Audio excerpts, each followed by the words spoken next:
It's April 4th, Ches Nisan, and we're going to ask Bobbi Weiss about her life. Hi, Bobbi. Hi. Okay. I know you want a few things of my life. I should tell you. I was born in a lovely family who loved me very much. For 5 years I was an only child. And then my brother was born.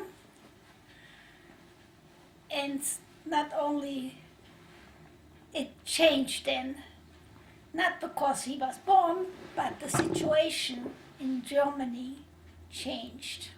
Back up. Let's start with your parents. Let's start with your parents. Where did your parents. parents meet? My parents were very loving parents, and I had very loving grandparents. Special my Seide Moishe, who I was named after his loving wife, and he loved me to no end. I could get anything from him. And my other grandparents, my mother's parents, just went crazy about me. I was there also their only grandchild, and there was nothing that I could ask for that I wouldn't get. My parents had a big store of furniture and antique, and I saw already, we felt already in 1934, when my brother was born, that the Nazis was coming in full force. We lived on a very wide street, and the marching started from the Nazis with their black boots. When they started coming, we ran into the house for shelter. It was very, very scary. So we couldn't stay there much longer, and we had to move to the middle of the city. So where were you? Where were you when you started? Till 1934. No, where? In Germany, in Cologne, Germany. Okay. And we were there. It wasn't as nice as it was before. It started getting every day worse. And the store windows of the Goyim, they had the signs, Juden und Hunde verboten, which means Jews and dogs are forbidden to enter. Many times they sent me into a store to get something because I did not look Jewish. I had blonde hair and blue eyes, which is the real German look. And I was getting, and I knew already not to open my mouth and to be quiet, just get and get out. I started school at 6 years. I went to a Jewish school, and all the children there were Jewish. We started learning the alphabets and the ABC and etc. And these were normal, but not really normal. We didn't go to a movie. We didn't go to a park because there were all Gentile children there. And I always asked, why can't I go to the zoo? I was reading about these things, and my father gave me all kinds of excuses, but we never went. We never went on a picnic. We never went elsewhere. And this went on until October 1938, when there was a rumor that all the Polish men was being deported to Poland. I went The with Polish my- men living in Germany. Huh? The Polish people living in Germany. The Polish people Okay. living in Germany were all deported to Back to Poland. Poland. Poland didn't let them in, and Germany didn't let them back. And it was a big tumult. I went to the station to say goodbye to my father, to say goodbye to my grandfathers, And that's the last time I saw my Seide Moshe. I never saw him again. And my father went to Poland, and he was in a camp. Not Poland, not Germany, like it was a no man's land. And he was there. Then on the 28th of October, or November, the 10th of November, correction, Kristallnacht came. With all their force, we woke up to smother to glass from the streets. We had a big furniture store where we lived, and it was done to nothing. They were crashed and everything was broken. After they finished downstairs, they came storming upstairs. Oh, you lived above the store? Yeah. Storming upstairs, and with a vengeance they went into our apartment and they smashed up everything you can dream of. There was a break from wall to wall. My father and my mother were always loved antiques, crystals, silver, etc., etc. And one German Nazi was standing on one side, I was standing in the corner watching him. Was standing on one side, the other was on the other side, and they looked at each other and they said, 1, 2, 3, which means 1, 2, 3. And at 3, they threw it down, and everything inside was broken to pieces. And your father wasn't there? My father was in Poland. Right. And I could just see the pain on my mother's face, all the things that she has accumulated since the day that she was married, all her wedding presents, all the things that she accumulated, were just broken like anything. After that, we could not live anymore in the apartment, and we moved to my grandmother's apartment, which wasn't much bigger, and we stayed there. Can I stop? Where's that?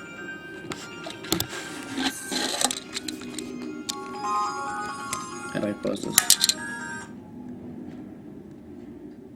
Alarm. Okay. 7 o'clock. I don't know how to pause this. What? I don't know how to pause. I'll figure it out later. Okay. Give it to me. It's gonna go off again. Huh? It's gonna go off again. Yes, you have to move with your grandmother. We had to move into with our grandmother, and things were getting from bad to worse. We didn't go to school anymore. We were staying home. And the days went on with great fear. So you were 6 or 7? How old were you? By that time I was 9 years old. I was already in school for 3 years. And things were getting from bad to worse. And everybody said, we gotta send the children away, we gotta save the children, etc., etc. Luckily, my mother had a brother in Holland, and he sent a couple to come and get us. We got our passport on our lapel of the coat, and we were put on the train. And as soon as the train came, we went in with that couple. We weren't allowed to acknowledge that we knew these people. As far as we were concerned, as far as the Nazis were concerned, we were sitting there, 2 children, without question. Why weren't they allowed to know? Why weren't you allowed to know the other people? Because we were smuggling ourselves. We had no papers. But it was the night, it was the New Year's Eve. And all the soldiers were drunk, and the watchers were drunk, and we specifically took that night so they wouldn't watch us. We got to the other side, and there was my uncle waiting for us. It was Amsterdam. And he was very happy to see us. He took us to his apartment. He took care of us. And I wrote to my mother a letter. I arrived well, and I got all my buttons. She had put gold into my buttons, and she didn't realize that I knew it. And I was watching my coat and my brother's coat because that meant money. And even at that age, I realized how important money was. And when she got the letter, she says, I can't believe it. I can't believe she knew there was gold coins in the buttons. And we lived there we wrote to my mother, we wrote to my father, and we lived there for quite a while. Until one day, my uncle picked me up from school like he did every day. Oh, you went to school in Amsterdam? Yes, I learned how to speak Dutch. And he told me he's got a big surprise for me. Surprise. I went home, excited, what's the surprise?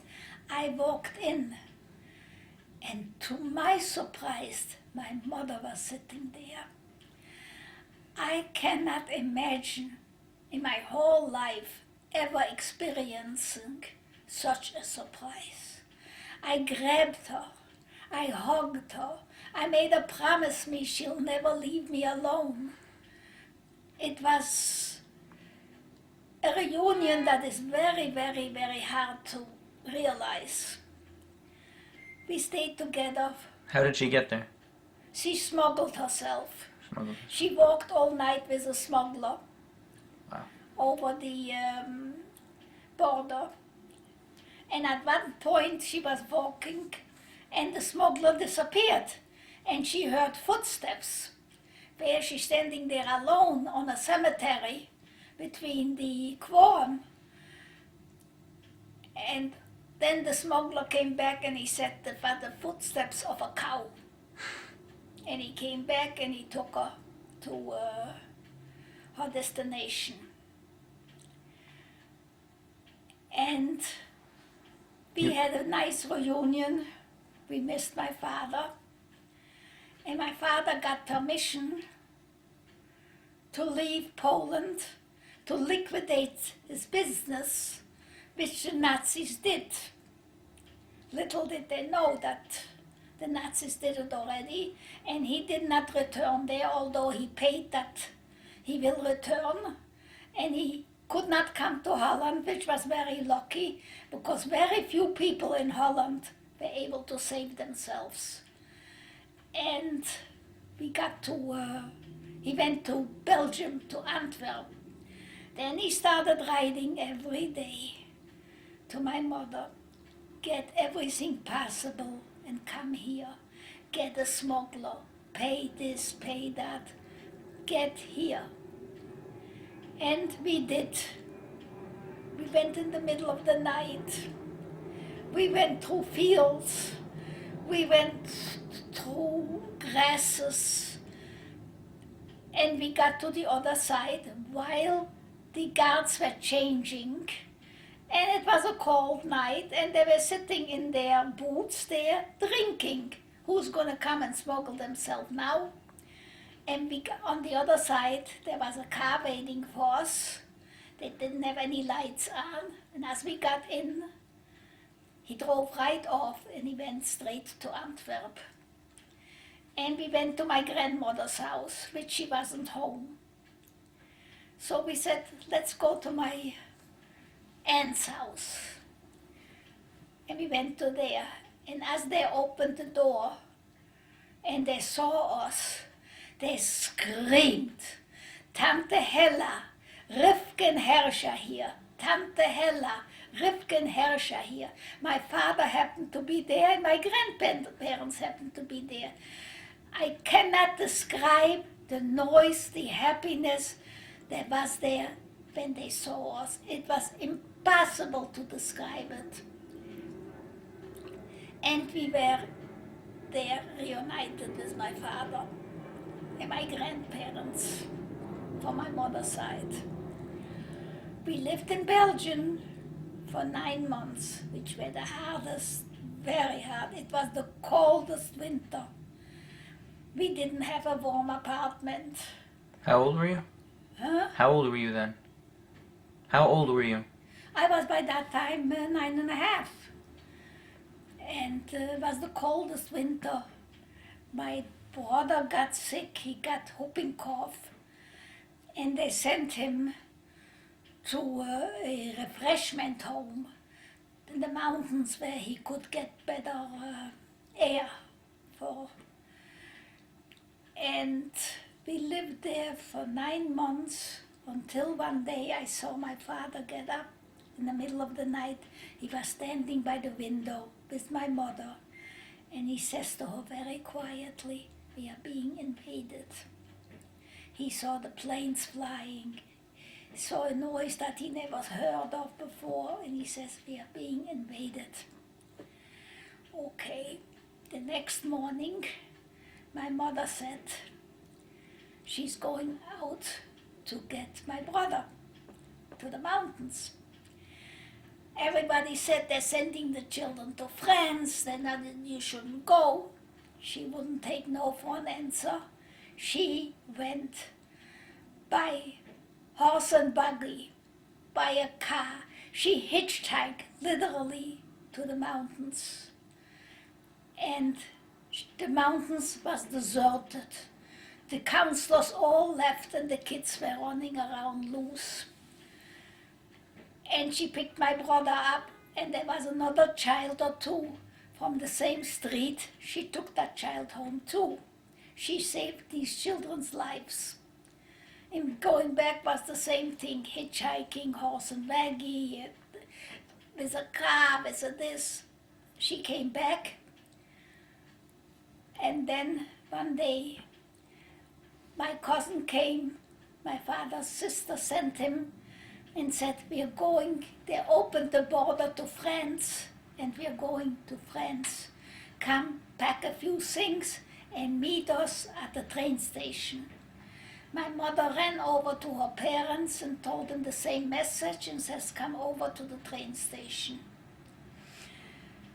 We got to the train station, all the family, my aunt, uncle and 7 children, my grandparents, my father, my brother, my mother and I. We were all waiting for a train. We got a train from Antwerp to Brussels, which is the next city. We had to change trains. We got into the train, next train, and as we got in, my brother, my mother and I, my father, the doors closed, and they wouldn't let anybody else in. And they kept screaming, "Get off at the next station.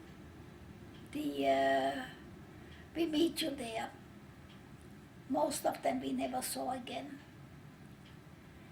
We didn't see my grandparents again. We didn't see my aunt and uncle, and 4 of the 7 children we didn't see again. They went straight through to France with the next train, and that took us weeks to get there. We went slowly by train, by foot. The next station we came to was being bombarded, and we had to get out of the station. My father left the luggage standing there, took 1 child here, 1 child there, and we ran out of the station. And they kept on going. At one point, my brother said, "I can't walk anymore." He was a 5-year-old child. "I can't walk anymore," and he stopped. And we rang the bell. We saw a scissor on the door. You went, okay. And we knocked on the door and we asked them, could we stay overnight? And they let us into the shul They were not It was a very- shul or a house? No, it was a shul with a house. They let us in. It was not a nice welcome there. They hardly gave us anything. They let us sleep on the benches. Next morning they told us, we also have to leave, and you have to leave. Again the same thing. Where do you go? We kept on going. Further into, closer to France.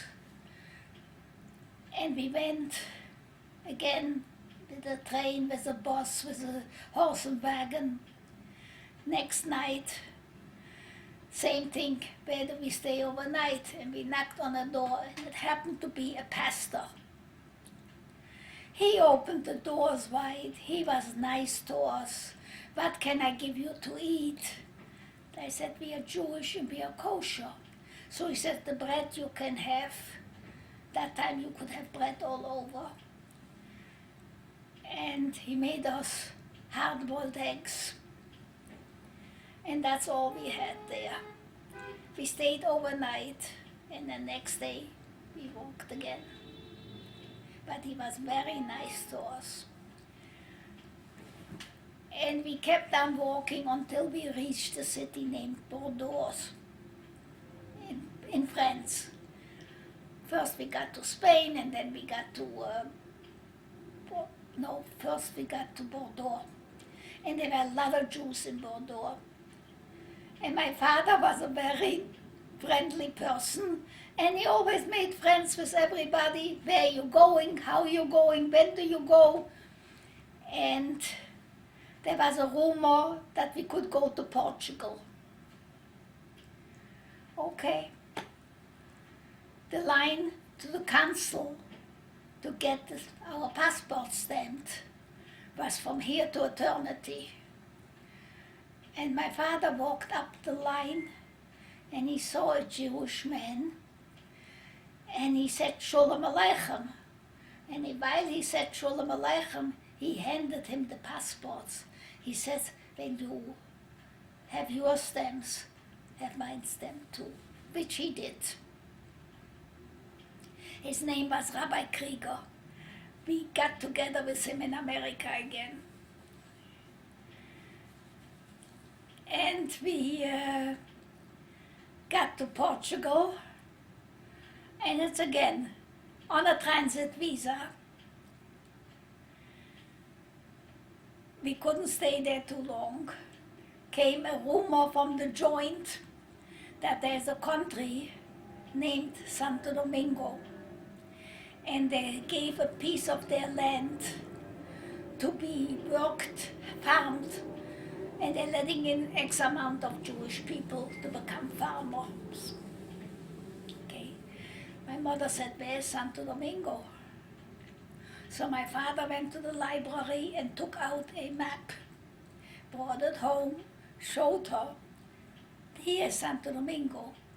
So he asked her, and where is America? So I showed her, here, that little point is America. No, she saw. It wasn't too far, so she says, well, if we reach here, we will get there.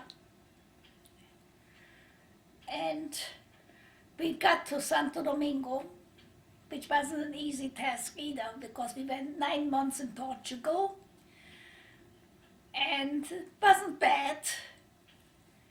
We had enough food and shelter. It was done by the Jewish Joint of America, because we couldn't work, we couldn't do anything. And we got to the Dominican Republic. How do you get there? That's Santo Domingo. Right, how do you get there? By boat. How long When did it take? did we take the boat that was ready to go? Erev Pesach. What do you eat? We'll get there. Actually, the boat stopped in New York, and we were put in Ellis Island. Before you went to Santo Domingo? Before Santo Domingo, we had to change boats. And we stopped in Ellis Island. And I had an uncle in America that came to visit us. Papa had 2 cousins that lived here. They brought us matzah, they brought us fruits and stuff like that. How long was the boat trip? Huh? How long was the boat trip? I think 12 days. 12 days. If you left From Europe to America. So if you left Erev Pesach, I'm coming to this. We were asked to leave Erev Pesach. And we just, how can we go Erev Pesach? Well, we had no choice. We had to go. But we had the matzah. And he bought us cakes and stuff like that. And we had this first Seder on the boat. We had plenty of more. And Papa and I made the Seder. Mama was laying in her cubby, crying. Dave was sleeping. And we had wine, matzah, and raw eggs. Plenty raw eggs. And that's how we lived 5 days. And we got to Puerto Rico, we changed boats again, and then we got to Santo Domingo. I'm confused. Took you 12 days you left Portugal on Erev Pesach. When did you go stop over in New York? No. We left Portugal a week before Pesach. You left Portugal a week before Pesach. We got into Ellis Island. And you had to leave Ellis Island on Erev Pesach. Okay. And we got to Santo Domingo and we stayed there. And on the island, on the city, that was called Sosua. It was going to be a farmland. And the first day that my father worked at the earth, or the second day, he got rheumatic fever. Back into the hospital. He got sick there, and he couldn't go anymore to the farm work. But we had our food. Also, there was a shochet there.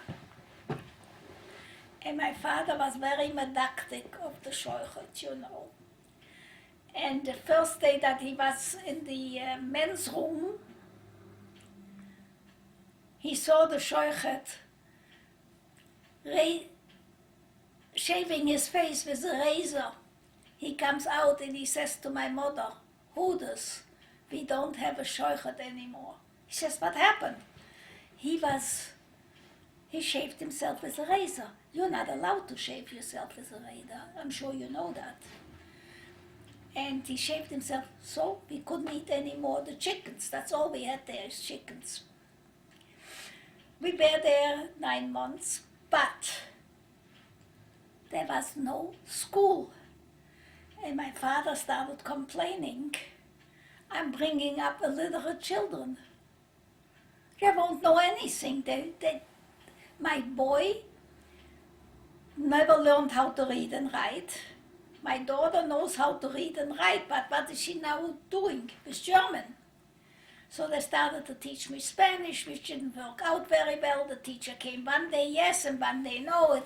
They had no other children there. And they sent us to the big city. You were 11, right? Yeah. And they sent us to the big city where there was a school, a Catholic school. Okay, I knew what I'm allowed to do and I knew what I'm not allowed to do. And I also entered the school telling them that I'm Jewish and I will not enter a church. And when they entered the church for a funeral or something, I was standing outside. We lived there another 2 years. And lo and behold, my father got very sick. From all the malnutrition, all these years between Poland and Belgium and all these places, he developed, and he was a big smoker, he developed tuberculosis, which is a contagious disease. And would the Americans find out that he had tuberculosis, we would never have a chance to get into America. So it was held in the utmost secrecy. Nobody knew what he had, and he was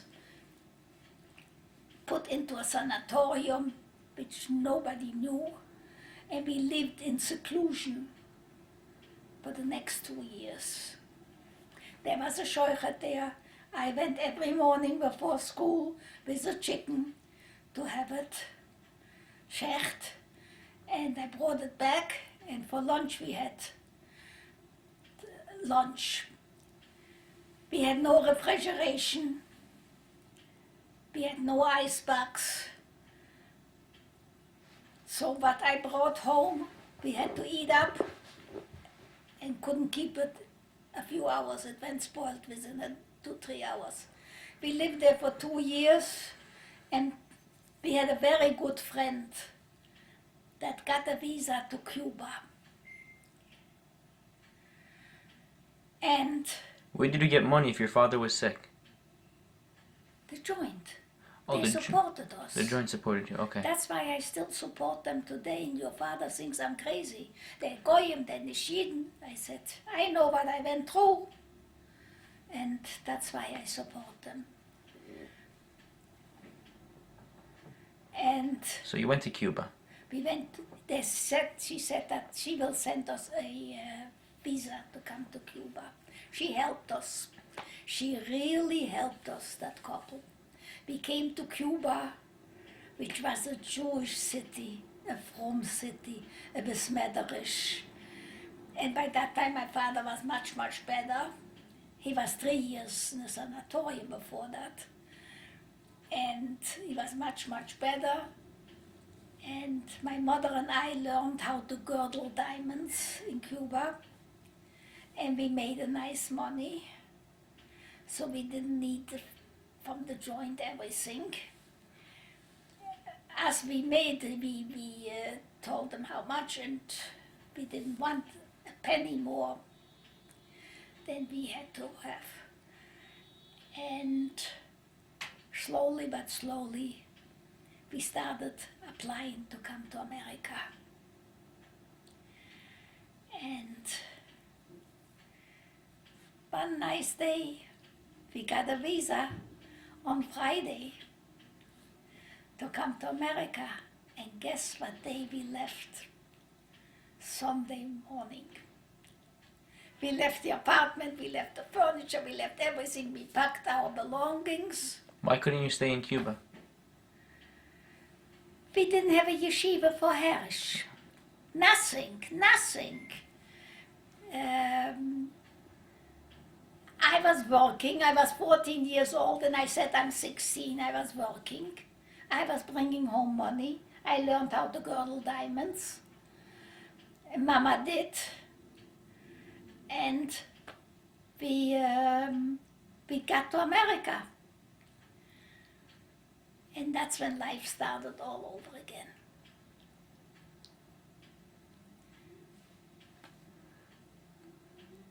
I raised a beautiful family. I met the love of my life here. I raised a beautiful family. We have 5 generations. A nice, Yeah. It's okay. That's half. Now you can ask me questions. So what do you do when your father, when you got here, what did your father do? He went into the diamond business. Did he have the Shabbos issue? No, he went into the Diamond Dealers Club, which was all Jewish. Jewish and frum. So he didn't have to give up his job every week? Huh? He didn't have to give up his job every week? No. I had to. I started on a job 1 week, 2 weeks, and Friday they said, you're leaving such a good job because of 2-3 hours? I said, yeah. I didn't save myself to become a Machal Shabbos. And I left, and the next day I went to the Lower East Side, and I went to the front places to get a job, because I knew they're closing also for Shabbos. And then I went into the diamond business which also closes for Shabbos. And then I got married and I brought up a family. The same thing happened to Zaidi. His father had to, every Friday was fired. So he gathered a little money from this one, that one, he paid everybody back, and he opened the business on Orchard Street, which is closed on Shabbos. Right. Okay, so where did you live when you got here? Huh? Where did you live? In Williamsburg. Williamsburg. It wasn't as machig as it's today, but it was plenty from. And then we moved to Crown Heights. We got married, we moved to Crown Heights, and we got to Crown Heights. My parents went to Crown Heights. So you never went back to school? Yes, of course. When I came to America, I went to work during the day, and I went to school at night for 3 years. I finished high school. Wow. And I went to the principal, and I asked him, after I finished the elementary program, and I learned how to speak English, read English, etc. And I said to him, well, I only made it in Europe till the 3rd grade. I went to Germany till the grade, I learned German. I went to Holland till the 3rd grade, I learned Dutch. I went to Belgium for the 3rd grade. I said, I'm not starting now. So he interviewed me. But what I have to thank my father for, he always made me read a paper. First he made me read it in German, and then he made me read the same article in English or in Spanish. He did the same thing, and that's how we mastered our languages. So, when did you meet Zaidi? Huh? When did you meet Zaidi? When I met Daddy in 1948, I think it was. Yeah, we met, we went for a walk. I went with my friends for a walk. That time girls and boys walked up and down Bedford Avenue, up and down, stopped here, we stopped talking there, stopped here. And it was very cold day. And we went into the Young Israel just to warm up a little bit, to continue.